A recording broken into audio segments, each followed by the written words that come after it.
Et salut tout le monde. Bon, j'espère que vous allez bien.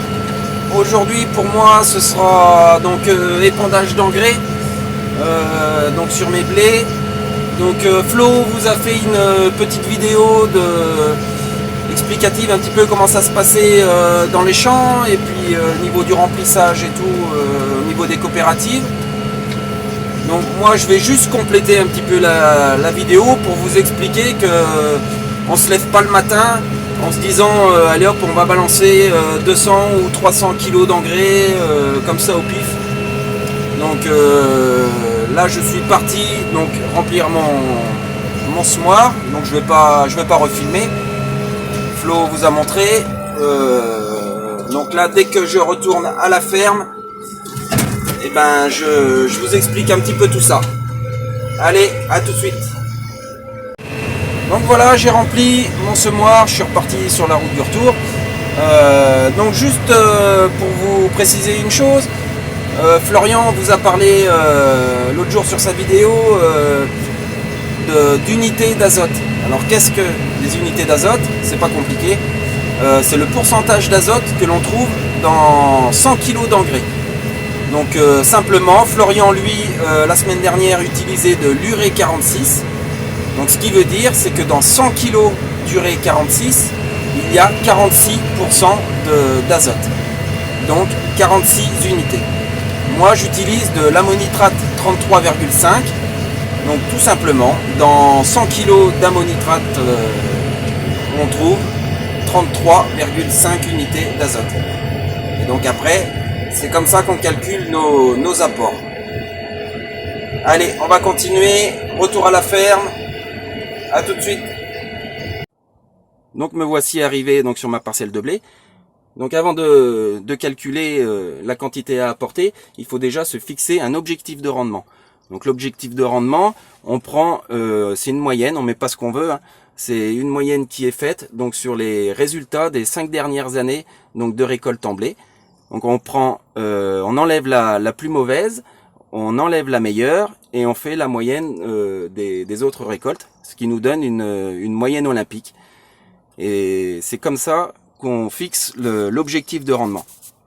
Donc ensuite, pour savoir quelle quantité ma plante a besoin, eh ben on fait faire des analyses de sol, donc qui sont faites l'hiver et après ils partent en laboratoire afin de pouvoir savoir le besoin exact de ma plante. Donc on reçoit comme ça, sur papier, les résultats, donc le descriptif de la parcelle, hein, la culture, la variété, donc l'objectif de rendement, hein, 7,5 tonnes. Ensuite les cultures précédentes, l'antécédent, voilà, on donne tous les renseignements de façon à ce qu'on soit le plus précis possible. Et avec ceci, donc ils arrivent à nous calculer le besoin total de la plante. Donc aujourd'hui, pour arriver à un objectif de 7,5 tonnes hectares, il faut que j'apporte 265 unités d'azote à ma plante. Mais il faut savoir que dans le sol, eh ben, il y a toujours une réserve en azote, donc qui cherche dans les analyses. Aujourd'hui, dans mon sol, il me reste 111 unités. Donc c'est pas compliqué, on fait la soustraction, 265 moins 111. Ben, pour ma récolte de blé, pour atteindre 7,5 tonnes hectares, il faut que j'apporte sur ma campagne 154 unités d'azote. Donc ça fait un petit peu de calcul à faire, mais donc là on fractionne, on n'apporte pas tout d'un coup, hein, on fractionne les apports. Donc on fait un petit apport au début de sortie d'hiver, au début que la végétation commence à repartir pour l'activer un petit peu. Ensuite là on va faire notre deuxième apport et le dernier apport au moment de l'épiaison du blé. Afin d'avoir une qualité au maximum du grain car c'est du blé qui est destiné pour la meunerie, donc chercher la protéine, le plus de protéines possible. Donc moi, premier apport, j'ai fait 40 unités, j'ai apporté 40 unités. Le dernier apport, je me garde 40 unités également, donc ce qui me fait 154 unités au total. J'enlève mes 80. Aujourd'hui, 74 unités d'azote à apporter. Donc 74, j'utilise donc de l'AMO 33,5. 74 divisé par 0,335. il faut que j'apporte aujourd'hui 220 kg d'azote sur mon blé.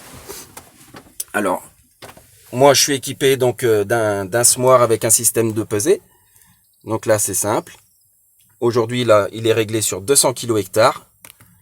Et ben là je vais mettre 220 kg hectare.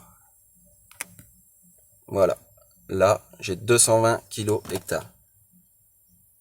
De façon à être le plus précis possible. Donc c'est une pesée au fur et à mesure que, là c'est la quantité que j'ai dans mon semoir, et au fur et à mesure que je vais avancer, et ben ça va me mettre la quantité souhaitée. Donc voilà, donc là c'est parti, je vais y attaquer, et puis ma foi j'espère avoir été simple et explicite, et en espérant vous revoir très très bientôt. Allez, ciao ciao.